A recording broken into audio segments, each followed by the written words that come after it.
Welcome to A1 TV Telugu news. నేను భువన. ఇవాల్టి updates చూద్దాం. బీఆర్ఎస్ సీనియర్ నేత జూబ్లీహిల్స్ మాజీ ఎమ్మెల్యే మాగంటి గోపీనాథ్ తుది శ్వాస విడిచారు.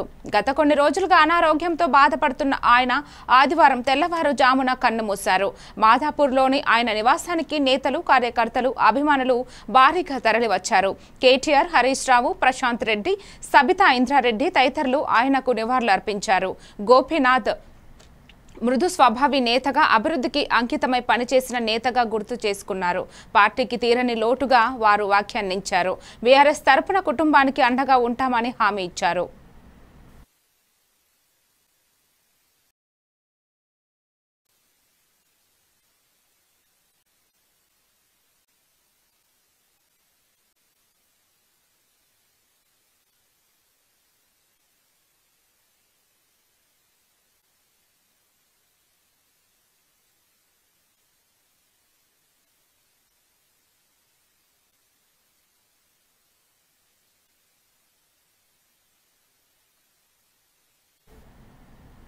తెలంగాణ కేబినెట్లో ఇంకా ఖాళీగా ఉన్న 3 పదవుల్లో ఒకదాన్ని రంగారెడ్డి జిల్లాకు కేటాయించాలని కాంగ్రెస్ నేతలు డిమాండ్ చేస్తున్నారు. సీనియర్ నేత మల్రెడ్డి రంగారెడ్డికి అవకాశం ఇవ్వాలని కార్యకర్తలు కోరుతున్నారు. హైదరాబాద్, రంగారెడ్డి జిల్లాలలో 40% పైగా జనాభా ఉన్న మంత్రివర్గంలో ప్రాతినిధ్యం లేకపోవడం పట్ల నిరసన వ్యక్తమవుతోంది. ఏఐసీసీ ఇన్ఛార్జ్ మీనాక్షి నటరాజన్ కు విషయం తెలియజేసి సీఎం దృష్టికి కూడా తీసుకెళ్తామని పార్టీ నేతలు తెలిపారు. రాజకీయ సమీకరణాల నేపథ్యంలో ఇప్పటి వరకు మల్లారెడ్డికి మంత్రి పదవి దక్కకపోయినా మిగిలిన ఖాళీలలో అయినా ఆ ప్రాంతానికి న్యాయం చేయాలని కోరుతున్నారు. అధిష్టాన వర్గం తీసుకున్న నిర్ణయాన్ని మేము వ్యతిరేకించలేము. కానీ పార్టీకి చెప్పదలుచుకుంది చెప్పినాం. ఆ చెప్పింది పార్టీ సరి చేస్తుందని ఆలోచిస్తున్నాం.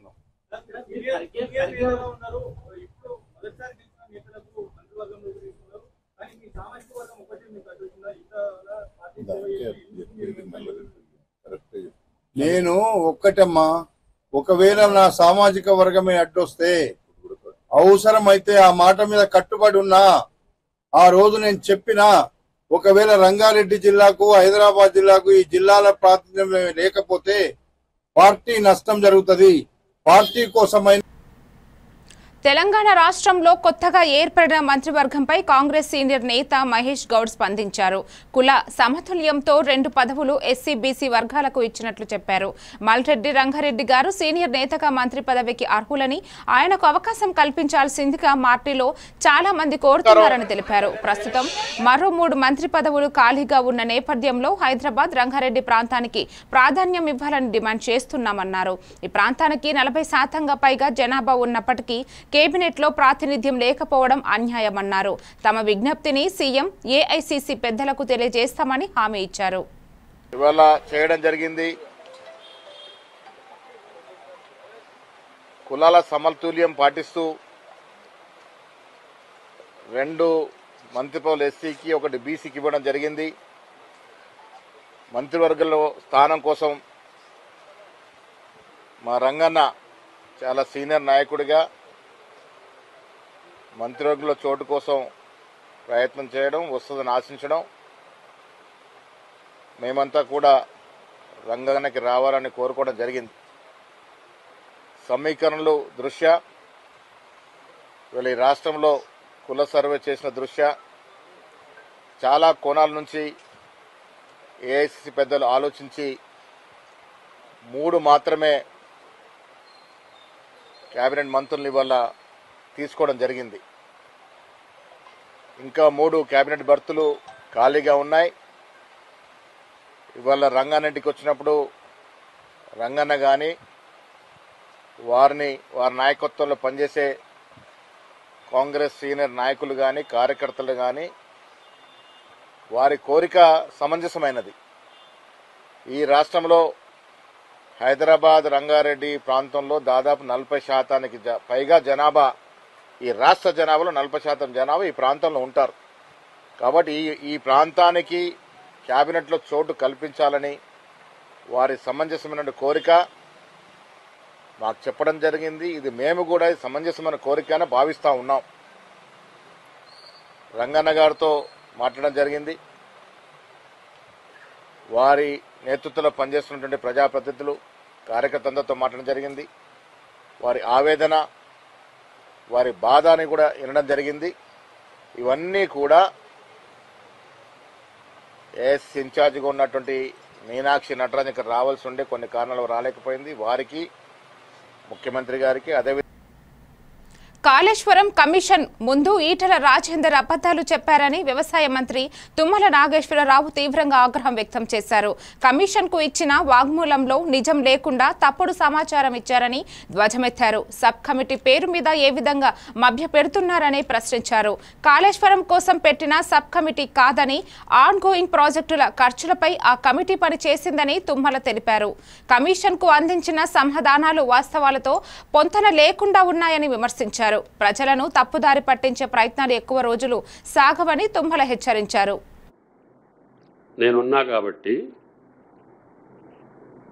దానికి నన్ను కూడా బాధ్యుని చేయాలనే ఈ కాళేశ్వరానికి లింక్ చేసి చెప్పినట్లుగా నేను భావించాల్సి వస్తుంది.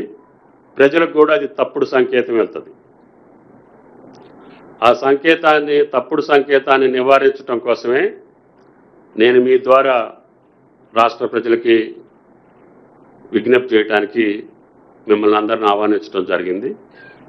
కాబట్టి ఎంపీ గారు చెప్పినటువంటి ప్రధాన అంశాలు రెండు కూడా, సబ్ కమిటీకి కాళేశ్వరం నిర్మాణానికి సంబంధం లేదు, సబ్ కమిటీ రిపోర్ట్ గాను కాళేశ్వరం శాంక్షన్ ఇచ్చినటువంటి తారీఖులకి సంబంధం లేదు, సబ్ కమిటీ ఇచ్చినటువంటి ఈ 4 ప్రాజెక్టుల యొక్క పునర్నిర్మాణ కార్యక్రమాలు ఏ రకంగా చేయాలనేది కూడా సబ్ కమిటీ నివేదికలో ఉంది. తర్వాత కాళేశ్వరం ప్రాజెక్ట్ ఏ రోజు కూడా కేబినెట్ ఆమోదానికి రాలేదు. మరి ఎందుకు ఆయన ఆ భారాన్ని ఆయన భుజాల మీద ఎందుకు వేసుకుంటున్నాడు? ఆ తప్పుని, లేకపోతే ఆ పొరపాటుని, లేకపోతే కమిషన్ ముందు అబద్ధాలు ఆడాల్సినటువంటి అవసరం ఆ పెద్ద ఆయనకి ఎందుకు వచ్చింది అర్థం చేసుకోవాల్సిందిగా మీ అందరికీ విజ్ఞప్తి చేస్తున్నా. కాబట్టి నేను వ్యక్తిగతంగా 43 సంవత్సరాలుగా రాజకీయాల్లో ఒక పద్ధతితోటి, ఒక నిబద్ధతతోటి, ఒక నిజాయితీతోటి రాజకీయాలు నడుపుకుంటూ వస్తున్నా. వీలైన కాడికి మీలాంటి మిత్రుల యొక్క సహకారంతో నా రాజకీయ ప్రస్థానం నడిచింది తప్ప ఎక్కడా కూడా తెలిసి పొరపాటు చేయలేదు. తెలంగాణ మంత్రివర్గంలో కొత్తగా స్థానం దక్కించుకున్న గడ్డం వివేక్ వెంకటస్వామి గురువారం అధికారికంగా ప్రమాణ స్వీకారం చేశారు. గవర్నర్ సమక్షంలో ఆంగ్లంలో ప్రమాణ పాఠం చదివి రాజ్యాంగ నిబంధనల ప్రకారం విధేయతతో పనిచేస్తానని హామీ ఇచ్చారు. ప్రజల సంక్షేమం కోసం నిరంతరం కృషి చేస్తానని గడ్డం వివేక్ వ్యాఖ్యానించారు.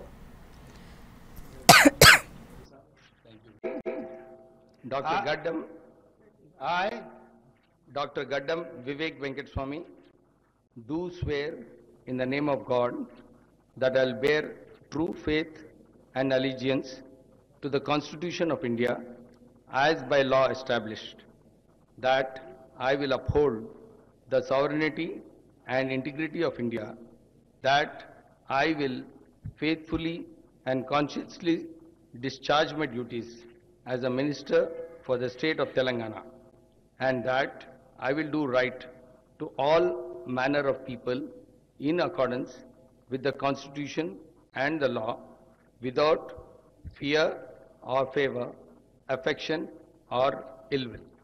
I, Gaddam Vivek Venkateswamy, do swear in the name of God that I will not directly or indirectly communicate or reveal to any person or persons any matter which shall be brought under my consideration or shall become known to me as Minister for the state of Telangana, except as may be required for the due discharge of my duties as such minister.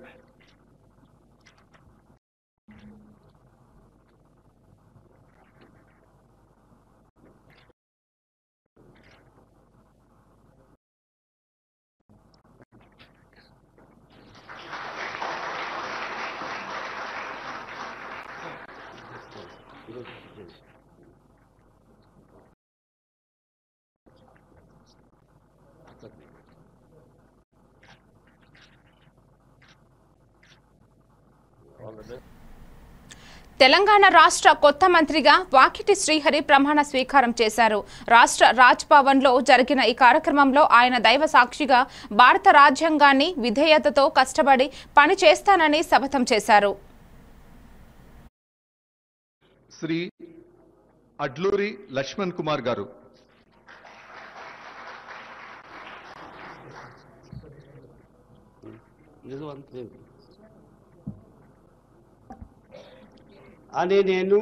Adluri Laxman Kumar అనే నేను శాసనం ద్వారా నిర్మితమైన భారత రాజ్యాంగం పట్ల నిజమైన విశ్వాసం విధేయత చూపుతానని, భారతదేశ సార్వభౌమాధికారాన్ని సమగ్రతను కాపాడుతానని, తెలంగాణ రాష్ట్ర మంత్రిగా నా కర్తవ్యాన్ని శ్రద్ధతో అంతఃగత శుద్ధితో నిర్వర్తిస్తానని, భయం కానీ పక్షపాతం కానీ రాగద్వేషాలు కానీ లేకుండా రాజ్యాంగాన్ని శాసనాలను అనుసరించి ప్రజలందరికీ న్యాయం చేకూరుస్తానని దైవ సాక్షిగా ప్రమాణం చేస్తున్నాను.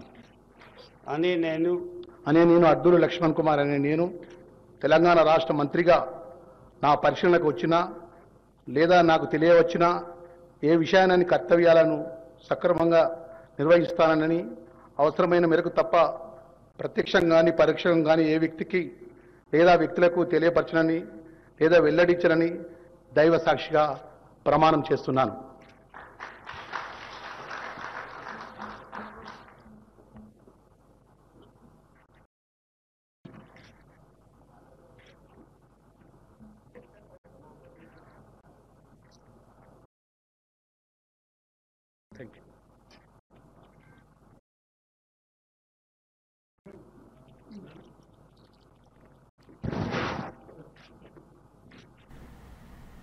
హర్యానా గవర్నర్ బండారు దత్తాత్రేయ ఆత్మకథ ప్రజల కథే నా ఆత్మకథ పుస్తకావిష్కరణ శిల్పకళ వేదికలో ఘనంగా జరిగింది.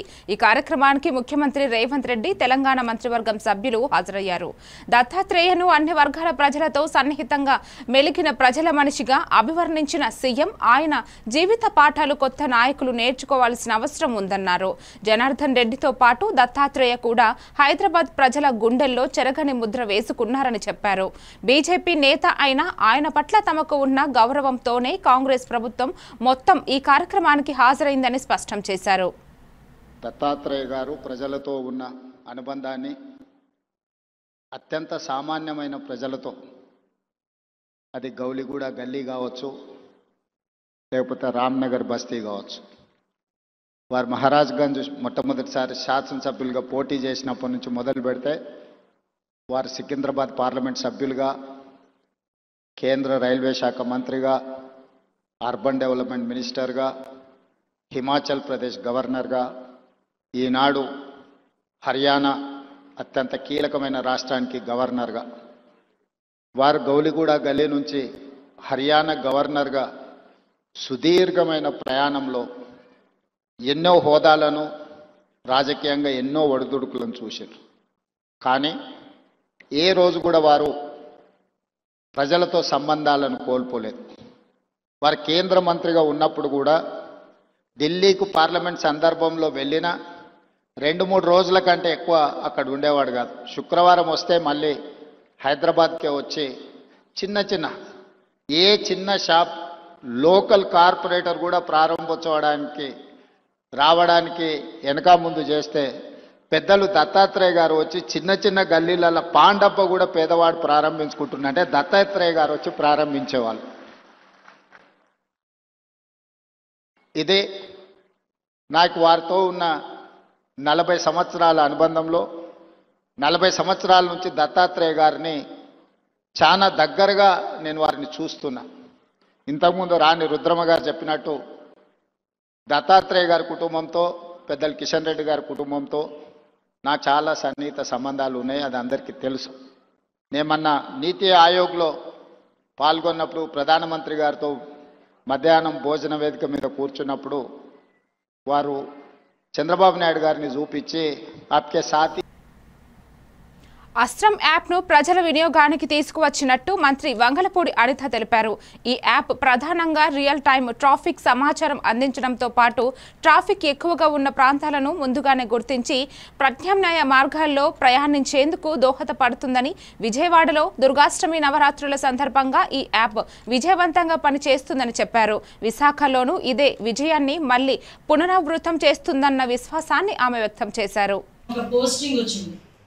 ఆ పోస్టింగ్ చూసేసరికి నిజంగా ఫస్ట్ ఆఫ్ ఆల్ ఒక హోమ్ మినిస్టర్గా చాలా కోపం వచ్చింది, ఒక ఆడపిల్లగా సిగ్గనిపించింది, ఒక ఇండియన్గా ఇలాంటి వాళ్ళు కూడా పత్రికా రంగంలో ఉన్నారా అనిపించుకొని ఒక రకమైన బాధ అనిపించింది.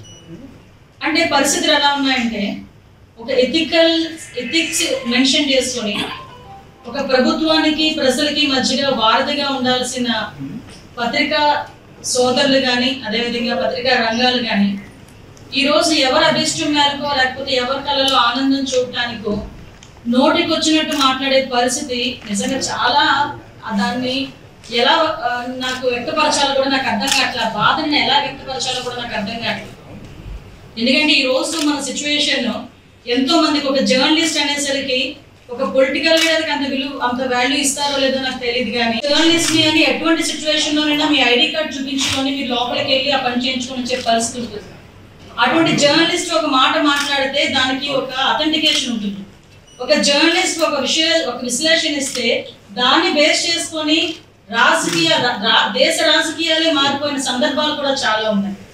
అటువంటి వ్యక్తులు ఒక అసోసియేషన్, ఎడిటర్స్ అసోసియేషన్ ప్రెసిడెంట్ గా ఉన్న వ్యక్తులు ఒక సాక్షి ఛానల్లో కూర్చొని అమరావతి గురించి మాట్లాడారు, అంటే అమరావతి మహిళల గురించి మాట్లాడారా, రాష్ట్రంలో ఉన్న మహిళల గురించి మాట్లాడారా, ఆ రకంగా అన్నది పక్కన పెడితే ఇది ఆంధ్రప్రదేశ్ రాష్ట్రం తాలూకా గౌరవాన్ని భగ్నం పరిచే విధంగా ఈరోజు మాట్లాడతాం. నేను ఎందుకు ఈ మాట చాలా క్లియర్ గా చెప్తున్నానంటే ఈరోజు సాక్షి పేపర్ ఎవరిదో మనందరికీ తెలుసు. సాక్షాత్తు ex CM Pulivendula MLA Jaganmohan Reddy గారు వాళ్ళ భార్య భారతి రెడ్డి గారు. మాజీ సీఎం జగన్ ను తీవ్ర స్థాయిలో ఆగ్రహంతో నిప్పులు చెరిగారు బీజేపీ ఎమ్మెల్సీ సోము వీర్రాజు. మద్యం కేసులో తన చుట్టూ ఉన్నవారిని పోలీసులు అరెస్టు చేస్తుంటే నాకేం తెలియదు అంటూ జగన్ మాయమాటలు మాట్లాడుతున్నారని విమర్శించారు. డిజిటల్ ట్రాన్సాక్షన్లను పెరిగిన ఈ రోజుల్లో వైసీపీ ప్రభుత్వంలో మద్యం షాపుల్లో మాత్రం కేవలం నగదు లావాదేవీలే ఎందుకని ప్రశ్నించారు. తిరుమల ప్రసాదంలో నెయ్యి నాణ్యతపై తీవ్ర వ్యాఖ్యలు చేస్తూ 120K డాల్డా నెయ్యిగా వాడుతున్నారని మండిపడ్డారు. ఇది పవిత్ర స్వామివారి ప్రసాదం అంటూ సున్నితమైన అంశంని గుర్తు చేశారు. ఇంత అవకతవకలు చేసిన జగన్ కు ప్రతిపక్ష నాయకుడిగా ఉండే అర్హత లేదని ధ్వజమెత్తారు. అవకతవకలన్నీ మాసిపోతాయని మీరు ప్రయత్నం చేస్తున్నారా? నువ్వు అసలు ప్రతిపక్ష నాయకుడికి పనిచేస్తావా? నువ్వు ప్రభుత్వాన్ని ప్రశ్నించడానికి నీకు అర్హత ఉందా? నేను బేస్ చెప్తున్నా. దానికి నెయ్యి అంటే పాలు కాచి తోడు పెట్టి దాన్ని చిలికితే వచ్చేటువంటి నెయ్యి ఓ 1200-1300 ఉంటుంది గేదె నెయ్యి. ఆవు నెయ్యి అయితే 4000 రూపాయలు ఉంటుంది, 3000 రూపాయలు ఉంటుంది. 420కి నెయ్యి ఎలా వస్తుంది అనేది కనీసం ఇది పనిచేయదా నా ప్రభుత్వానికి? అది ప్రసాదం, అది వెంకటేశ్వర స్వామి పవిత్రమైన ప్రసాదాన్ని నువ్వు 420 నెయ్యితో కొని ఈవేళ ప్రతిపక్ష నాయకుడిగా నీకు మాట్లాడే నైతిక హక్కు ఉందా? దీనికి నువ్వు సమాధానం చెప్పగలవా అని నేను ప్రశ్నిస్తున్నా. ఈవేళ భారతీయ జనతా పార్టీ తరఫున పేద ప్రజలకు పట్టాలు ఇస్తానని 11,000 కోట్లతో స్థలాలు కొన్నారు, భూములు కొన్నారు. ఈ భూములు రాజమండ్రిలో ఒక ఎపిసోడ్లో 450 ఎకరాలు, అది వర్షం వస్తే మునిగిపోతుంది. అది పోడ్చాలంటే ఎకరానికి 40 లక్షలు అవుద్ది. అలాంటిది 15 లక్షలు కొని ఒంగోలు చేరిన జనసేన నేత మాజీ మంత్రి బాలినేని శ్రీనివాసరెడ్డి మాట్లాడుతూ నా వారి కోసం నేను ఎప్పుడూ ఉంటా, పదవుల తర్వాత విషయం, నా మనుషులను నేను కాపాడుకుంటా, అవసరమైతే 24 గంటలు ఒంగోలులోనే ఉంటా అన్నారు. రాజకీయ పదవుల కంటే ప్రజల అండదండలే ముఖ్యమని తెలిపారు. కొంతకాలం తర్వాత తన స్వస్థలమైన ఒంగోలు చేరుకున్న బాలినేని కార్యకర్తలు అభిమానులతో సన్నిహితంగా మాట్లాడారు. ఎవరి కోసం రాజకీయాల్లో ఉన్నానో వారి పట్ల తన బాధ్యత తప్పకుండా ఉంటుందని స్పష్టం చేశారు.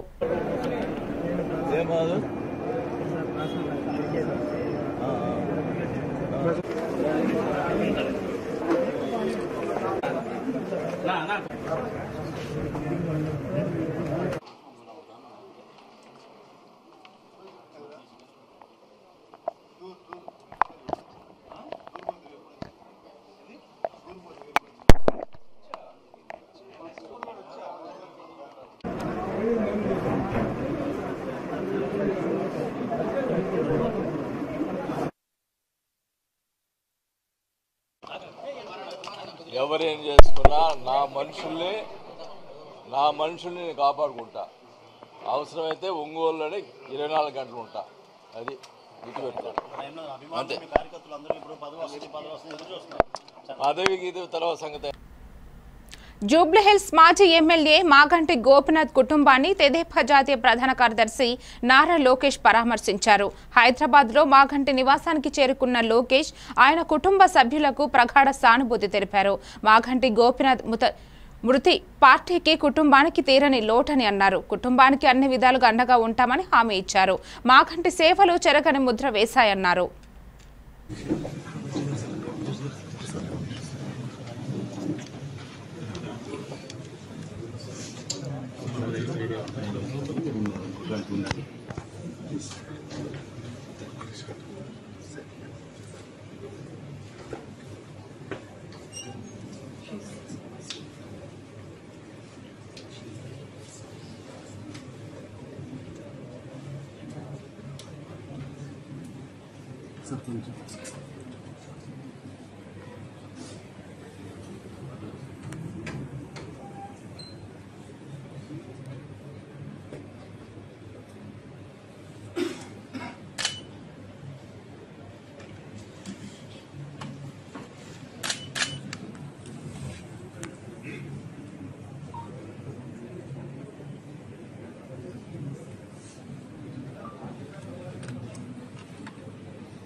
తెలంగాణ, ఆంధ్రప్రదేశ్ ప్రాంతాలు పరిపాలన రీత్యా వేరు కావచ్చునని, కానీ తెలుగు జాతి మాత్రం ఎప్పటికీ ఒక్కటేనని ముఖ్యమంత్రి చంద్రబాబు నాయుడు అన్నారు.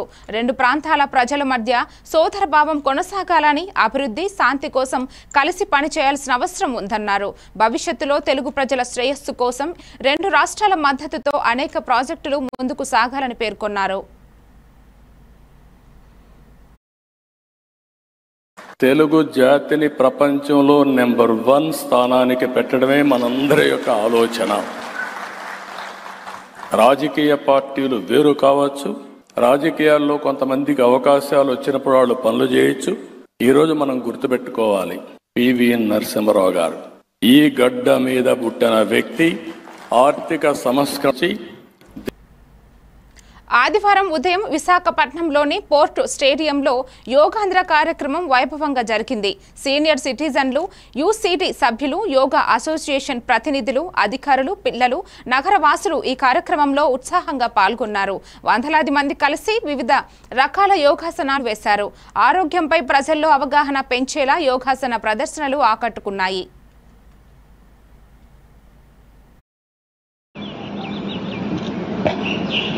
అందరికీ తిరగండి, ఇవైతే తిరగండి. Stretch the deeply breathing. శ్వాస వదులుతూ నెమ్మదిగా కుడి ప్రక్కకి, కుడి చేతిని కుడి పాదం దగ్గరికి, కుడి చేతిని కుడి బలవంతంగా చేయకండి. అట్లానే చూడగలిగిన వారు ఇబ్బందిగా ఉంటే నేలను చూడండి. మీరు శరీరాన్ని గమనిస్తూ చేయాలి, బలవంతంగా చేయకండి. రిలీజ్, ఇన్హేల్, పైకి రండి. ఇప్పుడు ఎడమ వైపు exhale, breathe out, breathe in, breathe in. Spine స్ట్రైట్గా ఉంచండి. గైనిక్ ప్రాబ్లమ్స్ లేడీస్కి, అట్లానే జెంట్స్కి యోగా థెరపీలో దీన్ని టీచ్ చేస్తుంటాం. బటర్ఫ్లై ఉంటుంది, పైకి కింద మూవ్ చేయడం, అవి చేయకుండా ఫాలో అవుతాం. నెమ్మదిగా ఆ మోకాళ్ళని కొంచెం కిందకి ప్రయత్నం చేయండి ఉంచడానికి. పూర్తిగా నేల టచ్ చేస్తే చక్కగా మంచి ఫ్లెక్సిబిలిటీ సంపాదించుకున్నారు. నెల్లూరు జిల్లా పొదలకూరు పట్టణంలో హనుమాన్ శోభాయాత్ర అంగరంగ వైభవంగా జరిగింది. 2 కిలోమీటర్ల మేర సాగిన ఈ ర్యాలీలో హిందూ బంధువులు భారీగా పాల్గొన్నారు. పట్టణ వ్యాప్తంగా జై శ్రీరామ్, జై హనుమాన్ నినాదాలతో గగనాన్ని చీల్చారు. యువత భక్తి శ్రద్ధలతో ఊరేగింపులో పాల్గొనగా భజనలు, డప్పులు, శంఖనాదాలతో ర్యాలీ చుట్టూ ఉత్సాహం కనిపించింది. హనుమాన్ విగ్రహాలతో అలంకరించిన వాహనాలు ఆకర్షణగా నిలిచాయి.